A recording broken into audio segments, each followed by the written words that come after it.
베드로전서는 1절 서두에서 언급한 것처럼 예수 그리스도의 사도인 베드로가 로마의 박해를 피해 소아시아에 흩어진 성도들에게 보내는 편지입니다.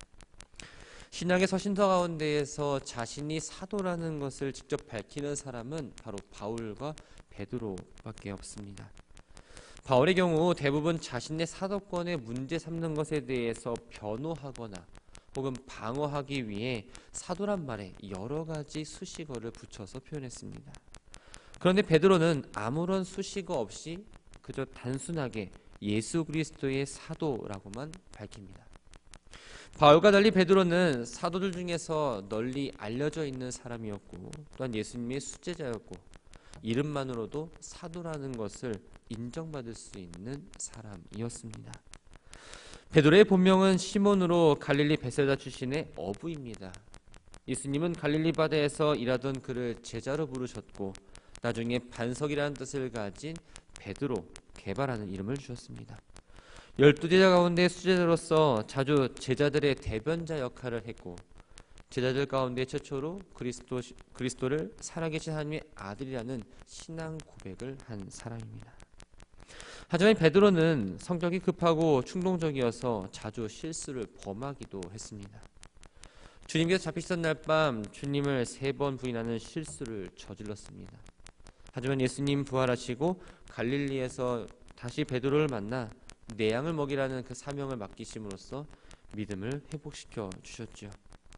예수님이 하늘로 올라가시고 오순절 성령 강림 사건과 함께 시작된 예루살렘 초대교회를 세운 사람으로서 또 지도자로서 예루살렘은 물론이고 나중에 요빠와 가이사랴 또한 안디옥까지 사마리아까지 진출해서 복음을 전했습니다.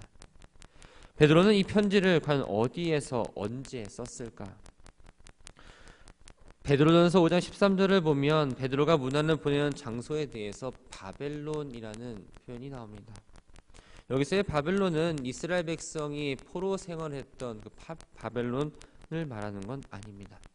요한계시록 16장 또 17장 18장에서 지칭하고 있는 것처럼 당시 유대인과 그리스도인이 사이에서 로마 제국을 상징하는 칭호로 바로 이 바벨론이라는 단어가 쓰였습니다. 또 베드로는 말년에 로마에서 보냈고 베드로의 믿음의 아들인 마가 역시 사도 바울이 로마에 있을 때 같이 있었기 때문에 이 편지는 로마에서 썼다는 걸 알 수 있습니다.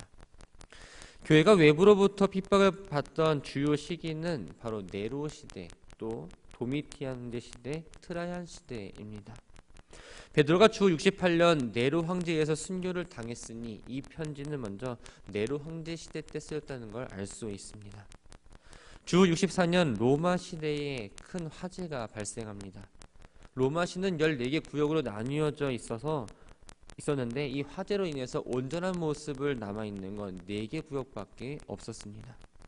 화재의 속도와 바람의 방향과는 관계없이 모든 방향으로 불이 확산되고 나무로 만든 건물뿐만 아니라 돌로 만들어진 건물도 불에 탔습니다. 화재가 다 진압되고 나서 사흘 뒤에 또다시 화재가 발생했다는 점을 들어 네로가 방화를 지시했다는 소문이 계속해서 돌았습니다. 네로는 민심을 수습하기 위해 화재를 낸 혐의를 반감을 사고 있던 기독교인들에게 뒤집어 씌우고 그 이후에 기독교에 대한 박해가 본격적으로 시작됩니다. 이렇게 본격적인 박해가 시작되기 이전에 이미 로마 제국 전역에서는 그리스도인이라는 이유로 경제적 또한 사회적, 종교적 핍박을 당하고 있었습니다. 오늘 편지를 받고 있는 이 소아시아 지역 사람들은 다 신교 문화에 익숙했고 로마 황제를 숭배했습니다. 그러나 그리스도인들은 예수는 주님이시다를 고백하면서 황제 숭배를 거부합니다. 이것은 곧 정치적 반역으로 간주되어서 사회적 불이익을 받을 수밖에 없었죠.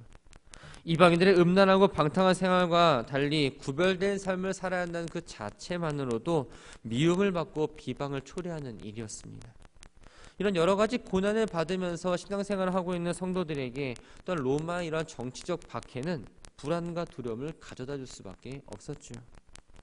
베드로는 그리스도인이라는 이유로 부당하게 받는 여러 가지 고난뿐만 아니라 이 네로의 기독교 박해와 같은 극심한 고난이 소아시아 지역에도 언제 닥칠지 모르는 위기 상황 가운데서 그곳 성도들을 위로하고 격려하기 위해서 쓴 편지가 바로 이 베드로 전서입니다. 1절에 보면 편지를 받는 이들을 구체적으로 본도, 갈라디아, 또 갑바도기아, 아시아와 비두니아에 흩어진 나그네라고 표현합니다. 여기서 언급되어 있는 이 지역들은 모두 현재 튀르키예 타우루스 산맥 북쪽에 위치한 소아시아 지역입니다. 이 지역에 있던 교회들은 모두 유대인과 이방인으로 함께 구성되어 있었습니다. 베드로는 편지를 받는 이들을 흩어진 나그네라고 표현합니다. 그래서 흩어지다라는 이 표현의 단어 디아스포라는 본래 유대 지역을 떠나 이방 지역에서 흩어져 살던 유대인들을 가리키는 용어입니다. 그런 이 말이 점차 흩어진 유대인들뿐만 아니라 이방인 그리스도까지 포함되어서 각지에 흩어져 있는 모든 그리스도인들을 가리키는 용어로 사용되었습니다. 베드로가 편지를 받는 성도들을 흩어진 나그네라고 표현한 건 그리스도인은 이 땅에서 잠시 머무는 나그네이며 영원한 고향인 돌아가야 될 그 천국을 가는 순례자라는 정체성을 강조하기 위해서였죠. 2절에서는 편지받는 이들을 바로 택하심을 받은 자라고 다르게 표현합니다. 성도는 자기가 선택해서 구원을 받은 사람이 아닙니다. 하나님께서 택하시고 구약의 이스라엘 백성들이 피로 옛 언약을 맺었던 것처럼 십자가를 흘리신 예수님의 피로 죄사함을 받고 성령을 통해 하나님께서 쓰시도록 구별된 거룩한 백성이 되었던 거죠. 3절부터 12절까지의 말씀은 성도가 고난 중에도 기뻐해야 하는 이유에 대해서 이야기합니다. 편지를 받는 성도들은 많은 고난을 받고 있었습니다. 그런데 베드로는 이들에게 얼마나 고생이 많으신가요? 라면서 인간적으로 위로하지 않습니다. 오히려 우리 주 예수 그리스도의 아버지 하나님을 찬송하라라고 권면합니다. 지금 고난을 당하고 있는 이들에게 왜 하나님을 찬송해야 한다고 이야기했을까요? 거듭나기 전에 썩고 더럽고 쇠하는 세상을 소망하며 살았습니다. 그러나 하나님은 허물과 죄로 죽을 수밖에 없었던 우리를 사랑하시고 또 긍휼히 여기셔서 하나뿐인 아들 예수를 십자가에 못 박혀 죽게 하셨고 다시 살리십니다. 하나님의 십자가에 죽으신 부활하신 예수님을 믿음으로 하나님의 자녀를 거듭나게 하셨고 산소망, 즉 하나님과 함께 거하는 새 하늘과 새 땅에서의 삶, 영원한 하나님 나라에 대한 소망을 가지고 살아갈 수 있도록 이들의 신분을 변화시켜 주셨던 거죠. 산소망을 4절에서는 유업이라고 새롭게 묘사하면서 산소망이 무엇인지 이야기합니다.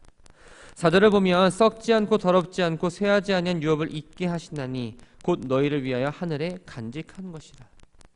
세상의 소망 또한 세상의 유업은 뜻하지 않는 어떤 재해나 사건으로 인해서 파괴하고 사라집니다. 당시 그리스도인들을 박해하는 어떤 세상 권력이 아무리 크고 강해 보인다 할지라도 결코 썩고 더럽혀지고 쇠해져 버린 이 땅이 유업일 뿐이었죠. 그러나 하나님을 믿는 성도들이 상속받게 된 유업은 다릅니다.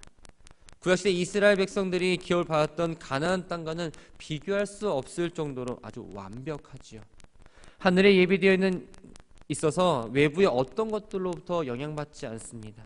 내적인 죄로 인해서 오염되거나 썩어지거나 더러워지거나 쇠해지지 않습니다. 가장 중요한 건 이 유업을 잃어버릴 염려를 하지 않아도 된다는 겁니다. 희망은 사람이 삶의 의욕을 갖게 하고 어떤 역경도 헤쳐나갈 수 있는 힘이 됩니다. 마찬가지로 성도에게 하나님 나라 이 산소망은 바로 우리의 삶에 늘 생명력을 불어넣어주고 어떤 역경도 이겨나가는 힘이 된다는 겁니다.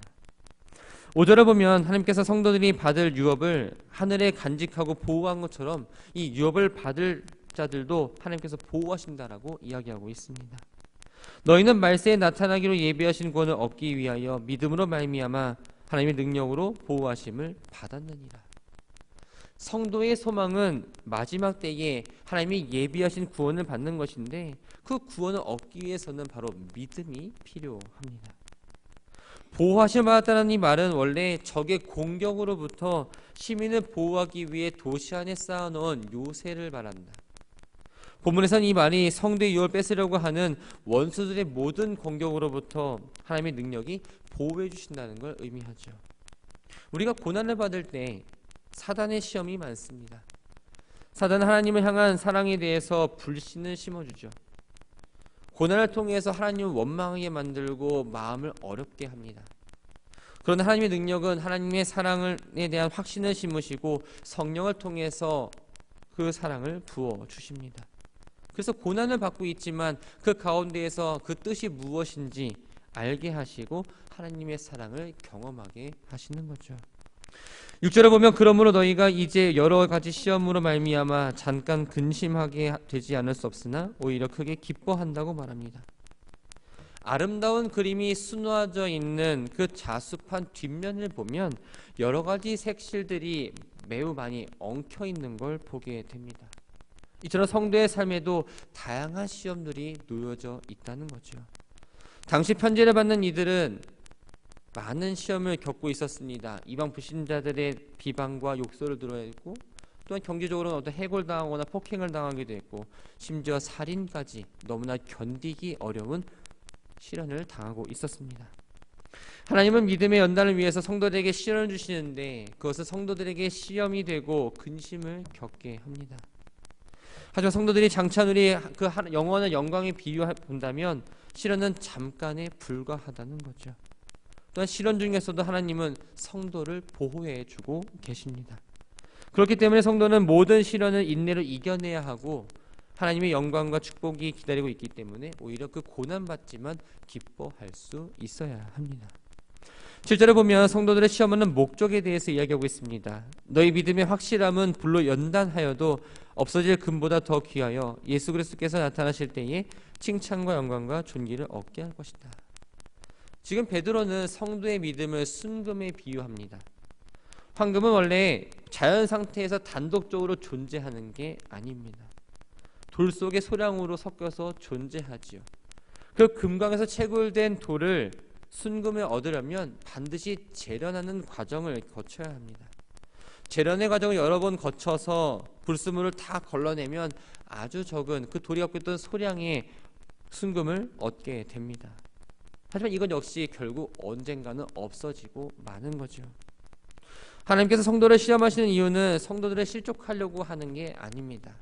성도의 믿음이 진짜인지 가짜인지를 가리기 위해서입니다.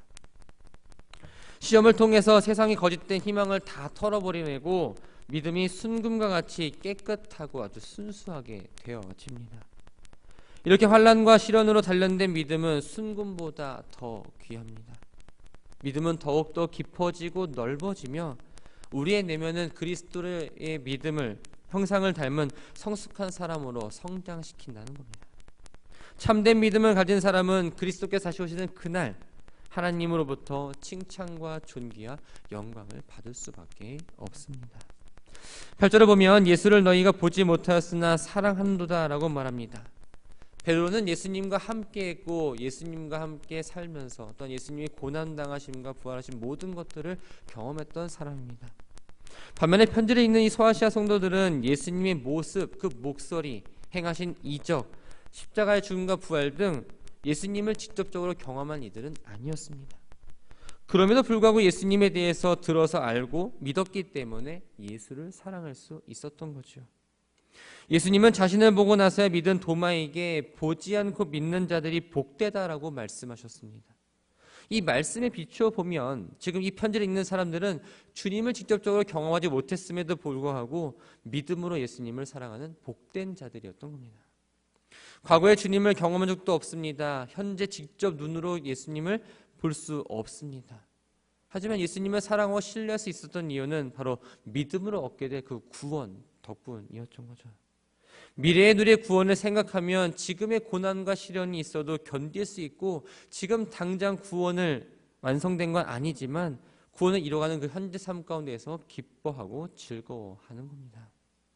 10절부터 12절까지의 말씀은 구원은 하나님께서 선지자들을 통해서 수없이 예언하신 약속이며 그 약속이 그리스도 안에서 성취되었고 마지막 날에 예수님 오심으로 그 구원이 완성될 거라고 이야기합니다.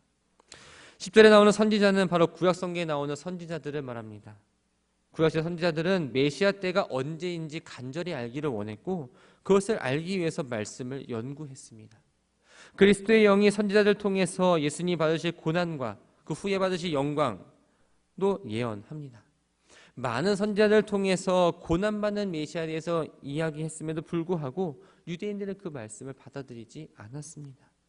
이스라엘의 옛 영광을 회복하기 위해서 다윗과 같은 정치적인 영광의 메시아만을 기다렸던 거죠. 심지어 예수님의 제자들조차도 그리스도가 부활하기 이전까지는 이 말을 이해하지 못했습니다. 베드로는 예수님이 고난당하는 걸 만류하다가 예수님으로부터 질책을 받기도 했습니다.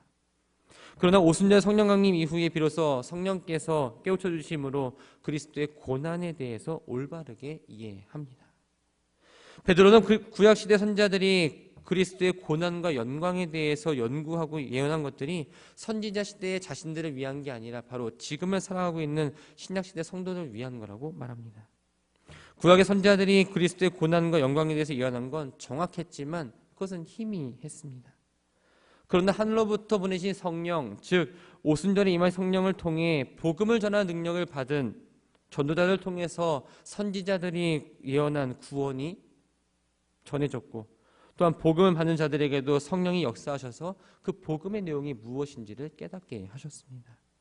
이러한 그리스도에 대한 비밀은 하나님과 가장 가까이 있는 천사들도 알기를 원했지만 하나님 안에 감춰져 있다가 예수 그리스도의 그 구원 사역이 실현되면서 신약 성도들에게 밝히 드러나게 되었던 거죠.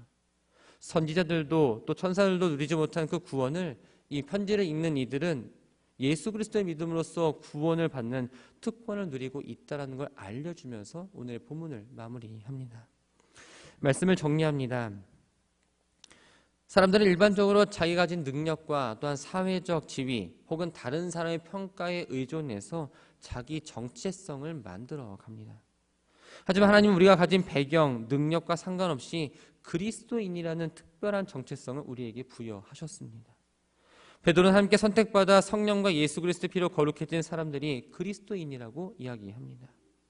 그리스도인은 하나님께서 주권적으로 선택하신 사람입니다. 하나님이 우리를 선택하셔서 그리스도인으로 삼으신 이유는 하나님의 통치를 인정하지 않는 이 땅에 하나님 나라가 임한다는 사실을 알리고 예수 그리스도의 복음을 전하기 위해서입니다. 우리의 모습을 그냥 보면 되게 어떨 때 보면 대단해 보이는 것 같지만 사실은 너무나 연약하고 부족한 존재입니다. 그렇기 때문에 하나님께서 선택하셨다는 것 자체에 대해서 우리는 먼저 감사할 수 있어야 합니다. 감사합니다라고 끝나는 것이 아니라 하나님 우리에게 맡기신 그 정체성, 알려주신 그 정체성을 내 마음속에 새기고 그 선택하신 목적을 잊지 않으며 합당한 삶을 살도록 노력해야 한다는 거죠. 세상이라는 공간에 발을 딛고 눈으로 보고 또 귀로 듣고 살아가기 때문에 너무나 많은 유혹을 받습니다. 그러나 그리스도인은 이 땅에 소망을 두고 사는 사람이 아니라 다시 돌아갈 하나님 나라 천국을 소망하며 살아가는 사람입니다. 그 소망에 대해서 품고 살아갈 때 우리는 구원을 이뤄가고 또한 믿음의 길을 온전하게 걸어갈 수 있습니다.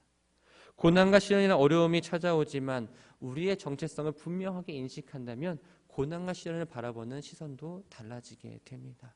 삶에 대한 가치관, 삶을 살아가는 모습도 역시 달라지게 되지요.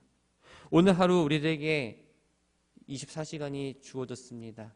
동일하게 주어진 이 시간 어떻게 살아가시겠습니까? 어떤 일이 나에게 닥칠지 모릅니다. 기쁨의 일이 나에게 다가올 수도 있고 혹은 때로는 고난과 슬픔을 맞이할 수도 있습니다.